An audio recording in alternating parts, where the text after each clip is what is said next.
Alright everyone, Friday morning from the Celtic Way. This is the morning briefing, the final one we'll do this week, guys. It's been a riveting week, hasn't it? So much so that I came on in before the call and you two were chatting about Scotland. Is that how dull things are, that you two think Scotland is the go-to subject? And you're both a wee bit downbeat. Oh, Tony, you're certainly after last night. Bit disappointing result for Scotland. I find it hard. The words are, usually the words come, but they're not coming for this one. They're not forthcoming. Just having done the hard part, we do a very Scotland thing, don't we? But hey, that's the makeup of being a Scotland international football team supporter, if you're that way inclined. Pretty bad defending from the looks of things, Joe. I just watched the highlights earlier. Yeah, I think Tony's right. Kind of shot themselves in the foot, got themselves back into it. Early goal in the second half. Obviously, from a Celtic supporter's perspective, kind of spotlighting players like Tony Ralston, who, apart from the mistake for the penalty, actually I thought had a really good game, really positive game. Did he? Yeah, I thought so. I thought he defended well, and then he kind of picks his head up and he gets the assist for the second goal. Did really well to get on to Ben Doak's pass in the kind of inside right channel, and then takes a wee half second to let the ball kind of come in front of him before pulling it back for McTominay, which was decent. But yeah, it's kind of same old Scotland really, isn't it, in terms of how things went in that final game in Germany compared to how things went last night in terms of that sucker punch right at the very end. It's very similar, but I don't know.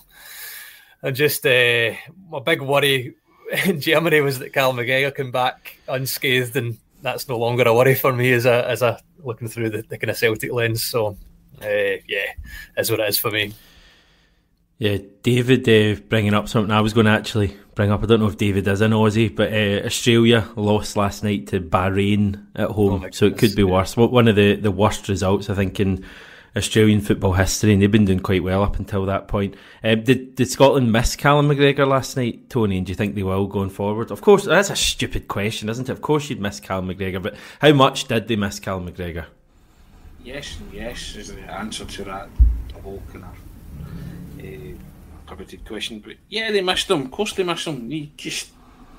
I think Billy Gilmour had a decent game last night, scored a good goal, acquitted himself very well, but Kenny McLean was in there, and it was kind of his short pass, wasn't it, too? One of his colleagues, I think it was Gilmour, that kind of put him in trouble for the incident that led to the first goal. So everybody's going to pick up on various things, but in terms of missing Callum McGregor, you're always going to miss Callum McGregor for that the steadying influence that he brings to the midfield. And I thought Scotland did miss him last night, but as Joe said, he's taken a decision which is a win-win for Celtic. And he showed on Sunday what he's all about. He's still a big game player, and they could have Steve Clark will rue the fact that his influence wasn't there last night, to be fair. But you're just hoping internationally that others can step up to the plate and fill that void. But it's a huge void that he's left with the international team. But as I say, it's a win-win for Celtic in that situation. But I wanted to pick up on what Joe said about Tony Ralston. The boy can't do right good for doing wrong, can he? You know what I mean? Doesn't matter that he had a really good game. He gave away the penalty. And that's all people see with Ralston. They just want to see the negativity. It's, and I've been one of them. When he first broke into the Celtic team, I was pretty vociferous and I was, a critic of him. But he won me round with his endeavour and his sheer honesty and the fact that he's always there when required. And I think a lot of people ought to remember that when he's playing for Scotland, because he really does get it tight from all quarters, especially from non-Celtic supporters. You go into social media, doesn't matter what happens to Scotland defensively, Ralston is the man to blame. And I think that's really, really harsh, but it doesn't matter to Ralston. He still turns up and answers the international call when it comes, and he'll play himself through it, as Joe said. It's a cracking assist. You watch that assist for the equalising goal. It's utterly brilliant. just squares it across, and all McTominay has to do is guide it home. You know, the temptation is to blast it across the face of goal or not pick anybody out. He's picked him out brilliantly. And I think people, especially when it comes to Ralston, he's just one of those players who's divisive, and everybody... Gone quiet, Tony. You've gone completely quiet. You're about to... He's about to praise Tony Ralston, and he's been cut off. The bosses have cut him off because we can't be having that. We'll wait and see if he comes back at any stage. Just keep talking, Tony, and we'll let you know if we can hear you at any point. It's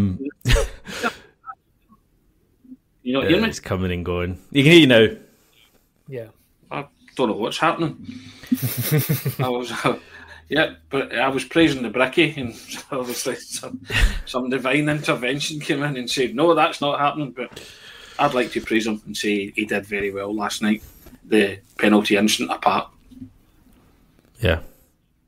I think you're right. I mean, his attitude is fabulous. So some of the kind of sticky takes. I'm noticing an increasing number of that while he's playing for Scotland, but Celtic as well.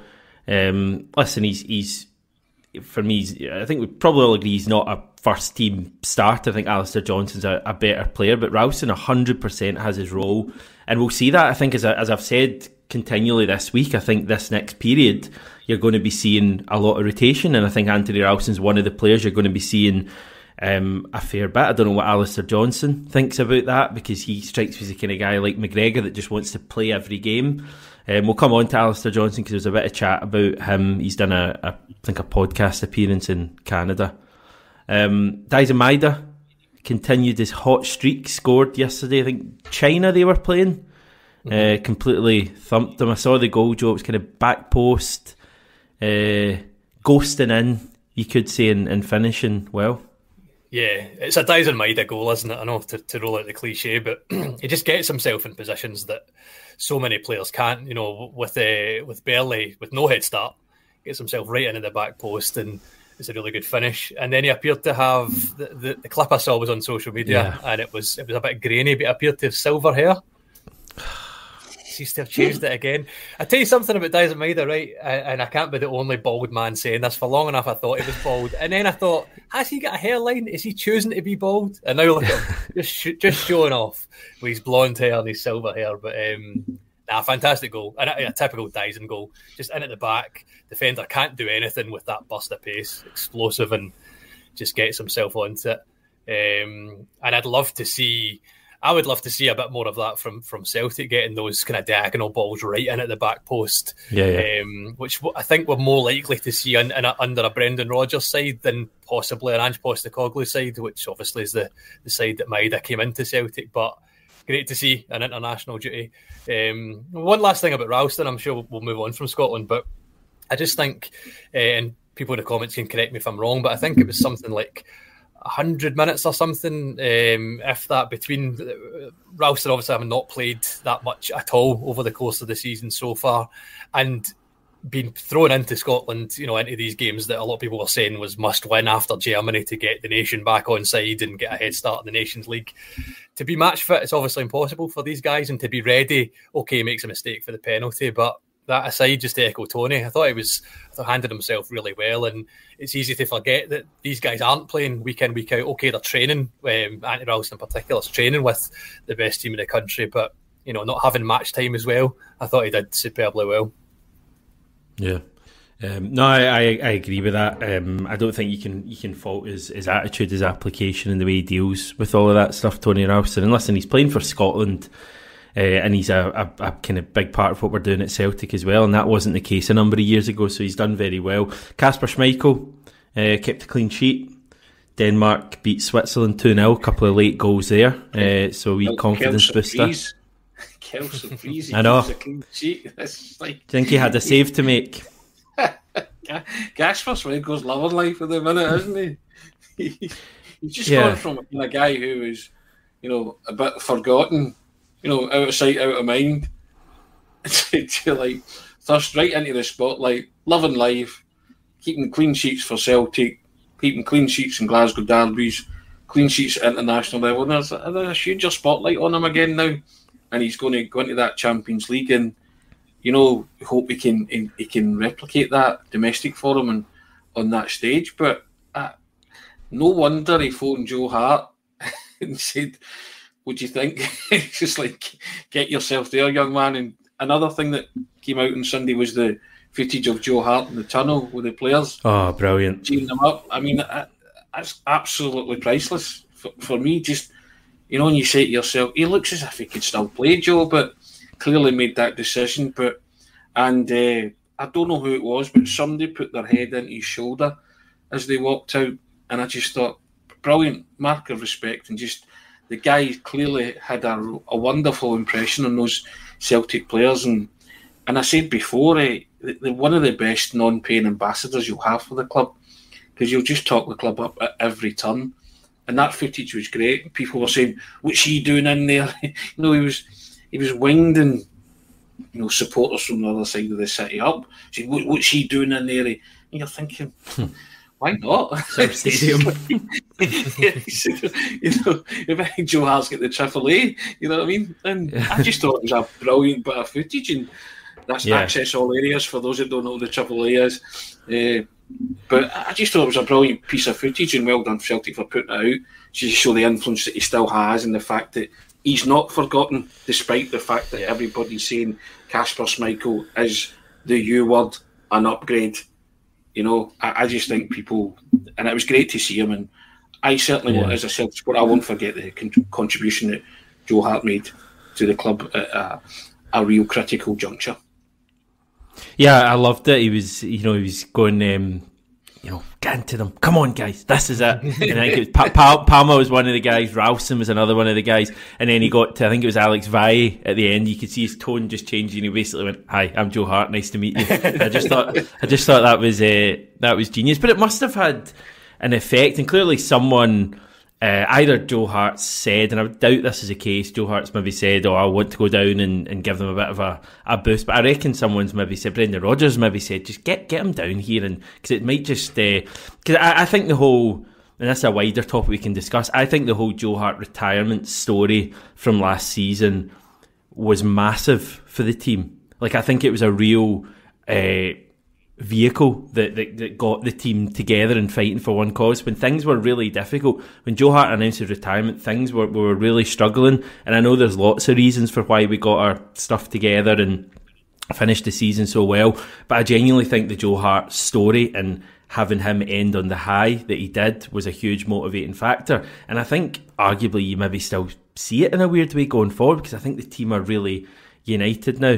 And it's funny because I was, just before I came on, I was having a chat with one of my pals in one of the group chats, and he loved Joe Hart, but he actually reckons, if we're being brutally honest about it, as far as the Champions League is concerned, he reckons Kasper Schmeichel is an upgrade in terms of he might be able to make more match-winning saves. I just wonder what you guys think of that. I mean, as I say, we all loved Joe Hart. He was a huge player for us. I don't have a bad word to say, but is there a possibility, Joe, that Kasper Schmeichel might be capable of the match-winning saves we've maybe not had since Fraser Forster at that level?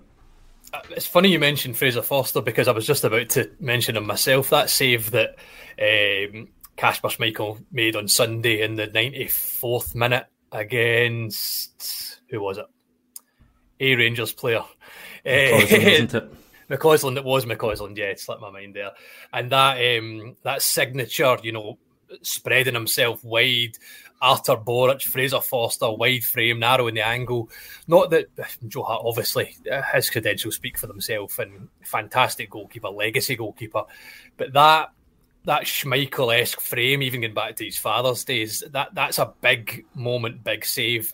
At a time in the game when, Rangers are, you'd have to have thought at that point, throwing everything at it just to try and smooth that score line, get so that it's not a clean sheet for Celtic. 3-1 sounds a lot better than 3-0. It's a big moment save in a game where the goalkeepers had nothing to do. Now, I'm not saying that Joe Hart wouldn't have been capable of that, but I probably feel similarly to your mate, to the sense that I think that he's a big moment goalkeeper, and I feel like I've mentioned this Man City game in pre-season far too much for a pre-season game, but that save he makes against Erling Haaland, I know that it's non-competitive, I know that it doesn't matter in the end up, but you've still got one of the best strikers in world football trying to score a goal in at a goalkeeper one-on-one. He's not trying to score any less because it's pre-season. Exactly. He's trying to hit the net, and the way that Kasper Schmeichel just spreads himself and makes that save, those are those big moments that you would love to see in the Champions League. And Joe Hart on Sunday, when you see, anytime you hear players that are injured or they've maybe not made the cut or for whatever reason they're not playing, I remember that Ryan Christie used to always say it when he was at Celtic, and you've heard so many players say it, that, you know, there's that sense of when you're on the pitch, obviously you can affect things and it's worth watching from the sidelines because you can't do anything. As much as you're willing things to go your way, you can't do anything. For Joe Hart, it must be the same, returning to Celtic Park, to have that atmosphere, the build-up, the Glasgow Derby tone and everything that comes with it. To not be able to do anything, I suppose him being in the tunnel and being able to G everybody up is the best he can do in that moment, and he seemed to be. He seemed to be absolutely loving it. Two things for me, Hamish, that we've noticed straight away, right? And Kasper Schmeichel and Joe Hart. Kasper Schmeichel's distribution is better. He's more comfortable with the ball at his feet, right? We've noticed that. He's very good at starting attacks, and so that's, your eyes are telling you that. You see that, that's fine. And also that ability to make match-winning saves.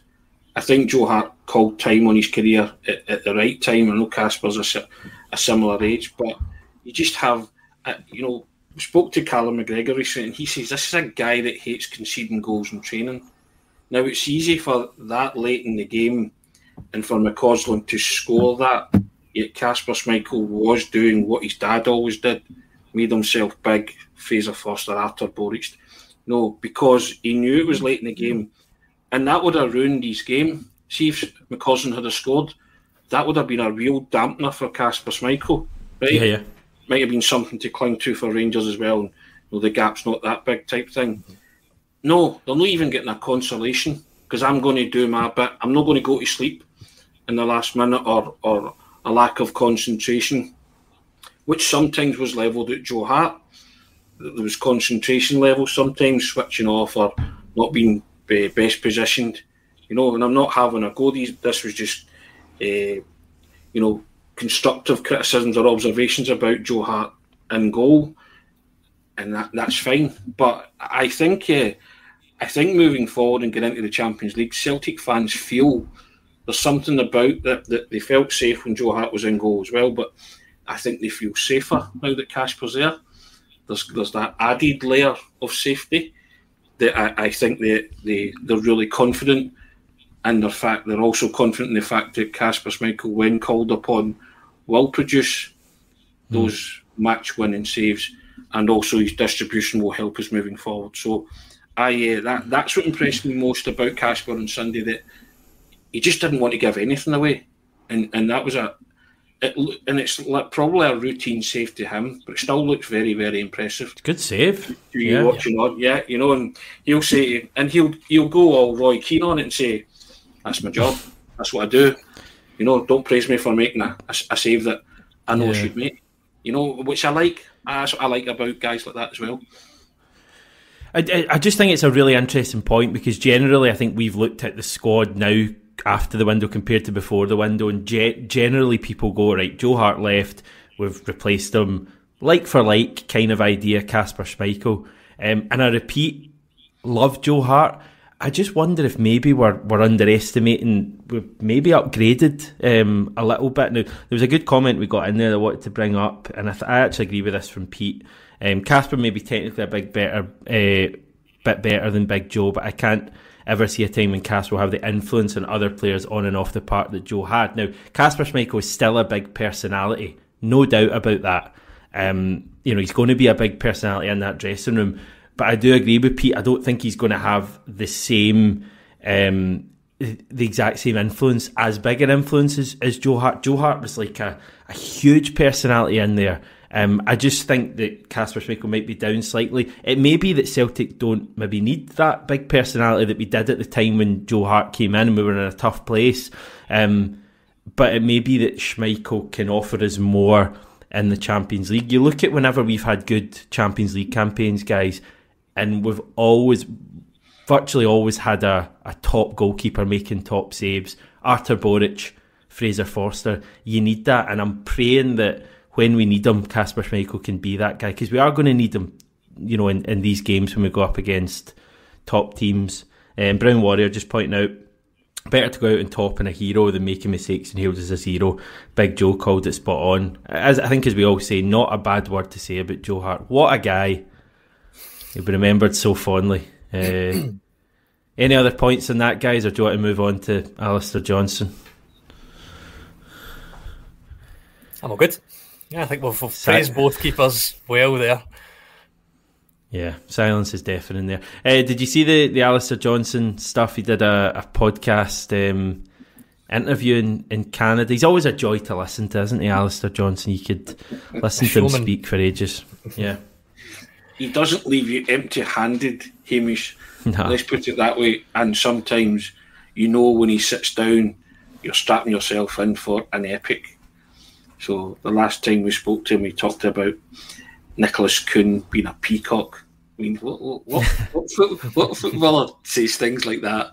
You know, when he first got to know me, he was very quiet, but now he's bringing out his peacock side. I love that kind of stuff. It's brilliant because it lets you into the kind of mindset of the players and, you know, a bit behind the scenes. And Alistair Johnston just knows what to do when he sits in front of the media. He's going to give you something. He can talk for 14, 15, 20 minutes, but he knows within that, you're panning for gold. There are nuggets of gold in there, and I love listening to him because he's very switched on, very articulate, and a cracking guy. Whenever he comes in, your heart just kind of goes, yes, because you know you're going to get something out of the ordinary, and he never fails to disappoint. I only caught a glimpse of this, Hamish. He was just talking about his fame in Glasgow or something like that. Was that? Yeah, sorry, I've just seen a comment that's completely blown my mind. We can come to that after. Continue.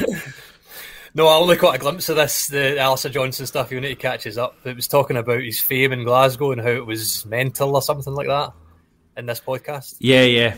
He spoke a bit about that. The bit that I took from it was he was speaking about like playing at Ibrox and derbies, and he was saying that he doesn't necessarily see it as 50,000 people who are against him. He just sees them as people and noise, and they're there to watch him and 21 other guys run about the pitch.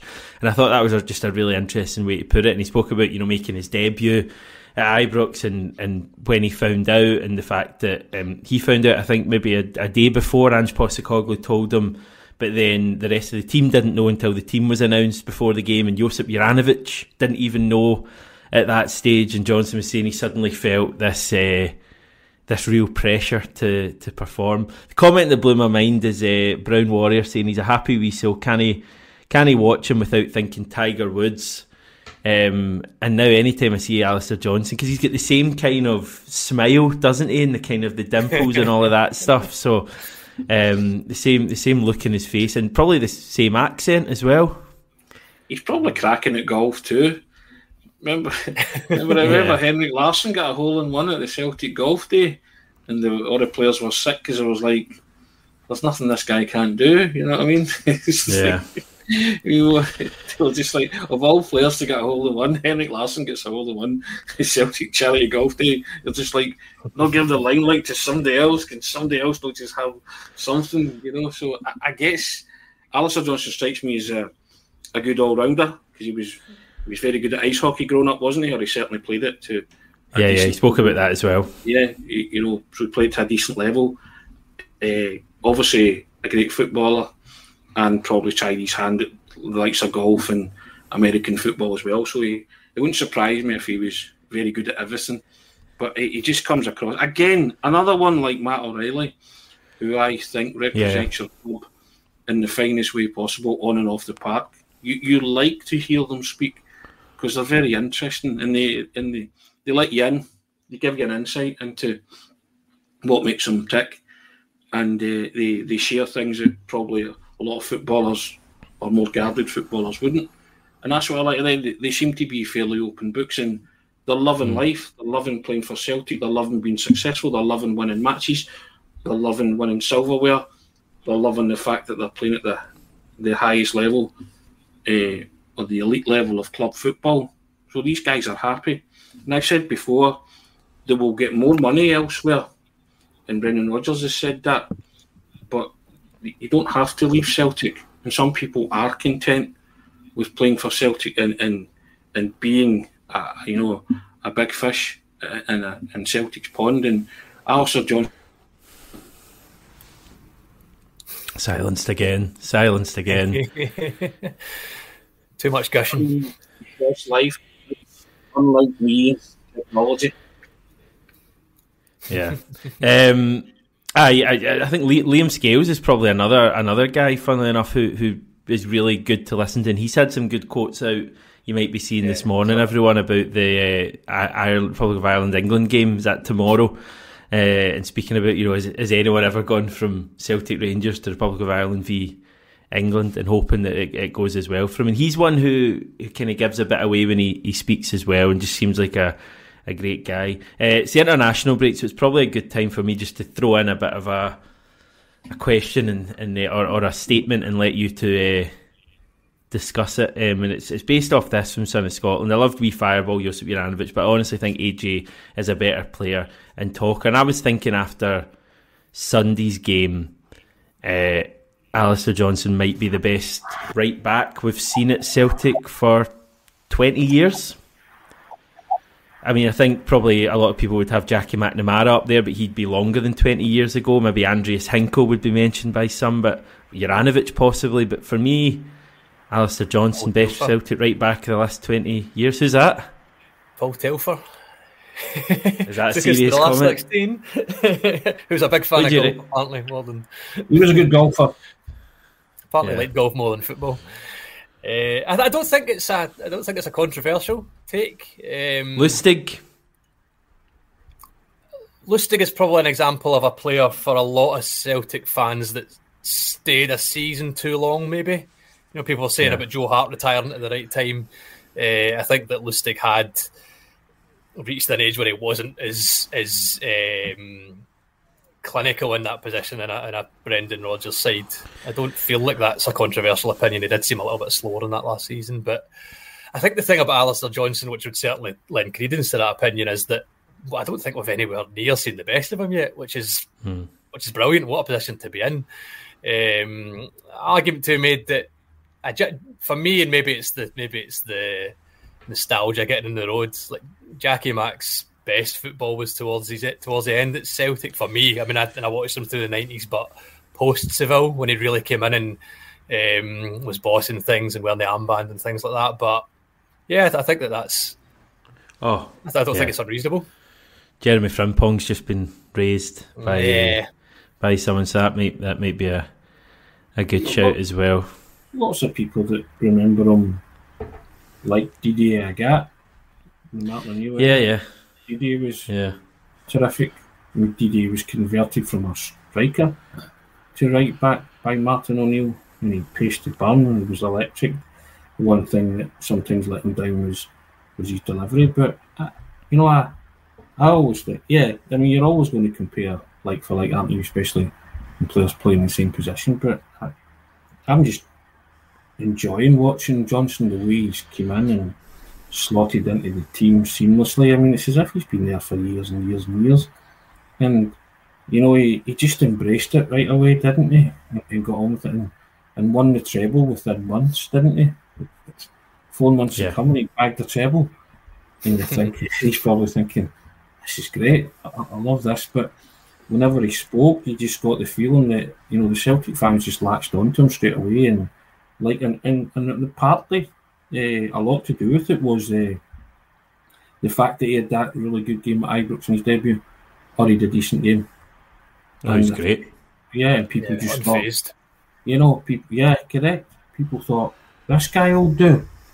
You know what I mean? And then from then on, he just, he ended up replacing Juranovic, who everybody held a lot of, held in high esteem. But when Juranovic left, everybody was kind of like, all right, we've got Johnston, and he's just taken the baton and ran with it, and he's still running with it, and he's still delighting Celtic supporters. I mean, he's passed for Maida's goal. He is running out a road, but you've got a split second to make up your mind. One, you've got to catch the ball, and two, you've got to fire it across to make it accurate enough for somebody to latch on to the end of it, and he did both. And I think Ryan was mentioning he's liking the Johnston kind of link up. We were talking about that being similar to one you mentioned there, George, Jackie Mack and Simon Donnelly earlier in their careers, So I think there's a lot of good things happening at Celtic, positivity, and it's shown in various members of the squad. But Alistair Johnston's just one of them. He is producing right now, and as Joe said, under this manager, he'll tell you there is more to come. I think that's what my comment's based on, and Steve kind of summed it up saying Lustigate's peak was terrific. AJ has a higher ceiling, and I do feel like I don't know, maybe I'm misremembering. I loved Lustig. I thought he was great, but I feel like the best of Alistair Johnston that we've seen so far, I'm not sure Lustig would have had that level in him. And I think as we say, we see more coming from Johnston. Listen, Johnston wasn't great in the Champions League last year. From memory, I remember him being, a weird thing to say, but a little bit of a weak link at times. Like, we had quite a few goals, kind of, I think Lazio, back post, late on in the game. So he needs to bring a higher level this time. But I think after Copa America and doing so well, he'll probably fancy it, Tony. Yeah, but that's what I want to see, the learning part of it. Yeah. Experienced the Champions League, so now you need to put what you've learned, i.e. the concession of those goals coming from your area. That's why I want to. The manager mentioned a great word. He talked about growth. I want to see that growth. That's where that growth manifests itself. When you go into that competition, you show that in the last 12 months you have learned, and you've learned to play at that level. You've learned to cope. You're listening to the manager, and you have coping mechanisms for going in at that level. That's what I want to see, and I think you're right about Alistair Johnston. Didn't cover himself in glory in the Champions League last season, but these guys have had a couple of cracks at it now. This will be the third crack in a row, and you have to say they need to channel what they've learned and bring that to the table, and I think someone like Alistair Johnston will, and that's what I'm more interested in seeing. That growth, progress and development that the manager's talking about. I'm sure you would agree with that, Joe. Yeah, 100%. Like the manager said throughout, what does progress look like in the Champions League? A lot of it is just taking on the learnings from before. The Lazio game last year was such a sore one. I've said this several times, but it was a game that you would have come away from a 1-1 draw disappointed that we didn't win it. And then all of a sudden, the way it went those last moments, you're walking away going, what just happened? And I know it's cliche, and other players say it all the time. I heard Cal McGregor say it so many times over the years that you remember those moments and you don't want to feel them again. But, the proof is what comes ahead. Let's hope that that's been taken on board. And players like McGregor, like Johnson, the experience of Kasper Schmeichel, there feels like a real kind of collective belief this year that's probably not been there for some time. Whether or not it comes to anything, we'll find out very soon in the next couple of weeks when the campaign kicks off. But it feels good, and I'm hoping that the players can do it on the pitch. That's the biggest learning curve for me. I want to mug a team like that in the Champions League the way Lazio did to us, to show that we've learned. Italians are adept at doing it. Not playing and being absolutely rotten and then hitting you with a sucker punch with one attack. I want to see Celtic do that. Maybe not be in the game and maybe struggle a wee bit, but produce something out the fire to show that they have learned to cope at that level. Why can't we do that? Celtic were always the victims of these things. They played really well, but turn that Atletico Madrid draw, as I've said before, and the Lazio defeat into wins, because you are now more astute, you're clever, you can box clever, you've learned, your growth has been good and you're progressing. That's what I want to see, and I've got a feeling that this team can produce that. Yeah, I mean, listen, that Lazio game, that was no coincidence that Lazio scored late on. That wasn't like some sort of like hard done by thing. That was, and I remember comments after the game from Brendan Rodgers saying we got a bit excited at 1-1. We got too excited and we left ourselves open. So that's maybe not necessarily Brendan Rodgers' issue. I think that's the players on the pitch. But that's an obvious thing they've got to learn this season. If a game's level like that, okay, you want to go and win it, and we're going to go and try and win it, but make sure you don't lose it at the other end, because I agree, Joe, we would have been disappointed with a point, but we would have probably got over that relatively quickly. You'd have taken a point and moved on. As losing the game, because it meant that Lazio got 3 points rather than 1 as well, and it basically killed us off at that stage. I think, we talk about the squad and where's the squad in comparison to last year, but it's not as simple as that. It's where are the players in comparison to last year, and there's a number of players there that, as you say, Tony, this will be their 3rd season in the Champions League. They've had 2, let's face it, 2 failed attempts so far. We've finished 4th both seasons. They've got to learn this year, and I honestly think they will. I think you'll see a big improvement this year. Pete just pointing out that Alistair Johnston did have his injury issues at that point last season. I think that's a fair point to raise as well. A few comments. The one I wanted to bring up, I don't know if I can find it now. Oh yeah, it's Gordon saying that he's going to the Manchester, Old Trafford tomorrow. Old Trafford for Manchester Legends versus Celtic Legends. That is tomorrow. Yeah, Saturday fixture. Wayne Rooney's been announced that he's playing. Michael Carrick, Dimitar Berbatov, Paul Scholes, Antonio Valencia also playing for Man United. Brian Robson's their manager. Our team being led by Paul Lambert.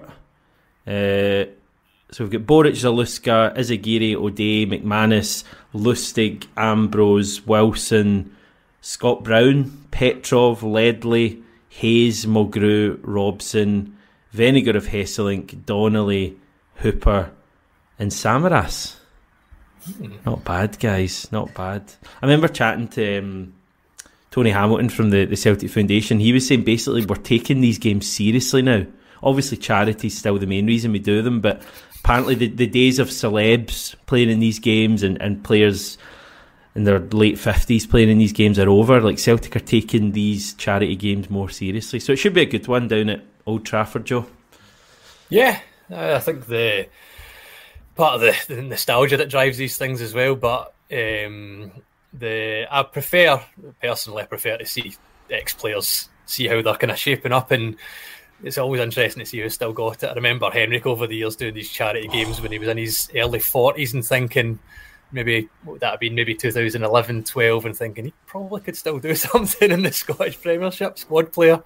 Wishful thinking maybe, but whenever Henrik would score and they'd play the Magnificent Seven over the PA, just take us right back. But it's interesting, Tony saying that maybe saying it slightly tongue-in-cheek, but I'd love to see how this team fares, and as you say with Rooney and some of those boys from the Man U side as well. It sounds like it'd be quite an interesting contest there. Raging, they're not picking players over 50. That rules me out, doesn't it? Yeah. That you finally given up the dream of playing for Celtic? I think you said the correct term, slabs. Celeb, yeah. Well, no, I'll never give up on that, Hamish. No, never. Good. I'll do it at some point. I'll do it before I'm 60. Certainty. You know what I mean? Glorious. Yeah. Is it a glorious future behind you? Is that what they say? You know what I mean? So, yeah. A couple of stone ago, maybe. Jerry wondering about watching the game. Reading here, Jerry, that MUTV will be live streaming it. I don't know if you'll have to pay for that. I'd assume you might, although sometimes they just put this stuff, especially charity stuff, they put free to air and maybe stick a wee kind of link for donations and stuff like that. But that's this weekend, guys. So I think we lost to Liverpool last time, didn't we? So maybe we can get some sort of a result this time. Anything else, guys, before we head off for the week? Just looking forward to the club football coming back. We've got we've got Sunday international, and then a week to build up to Hearts. I think we'll be talking about Hearts every day onwards next week. Yeah, the most hyped game ever. Yeah, I know. I feel like we did that at the end of last season a few times. But we're doing it again. Yeah. Roll on, Hearts. Yeah. Still more than a week to go. Okay, we'll hold fire on that then. We won't preview it at this stage, but maybe from Monday onwards we can discuss it bit by bit. Thanks once again, guys. Thanks everyone for tuning in today and this week. Enjoy your weekend, and we'll catch up with you next week.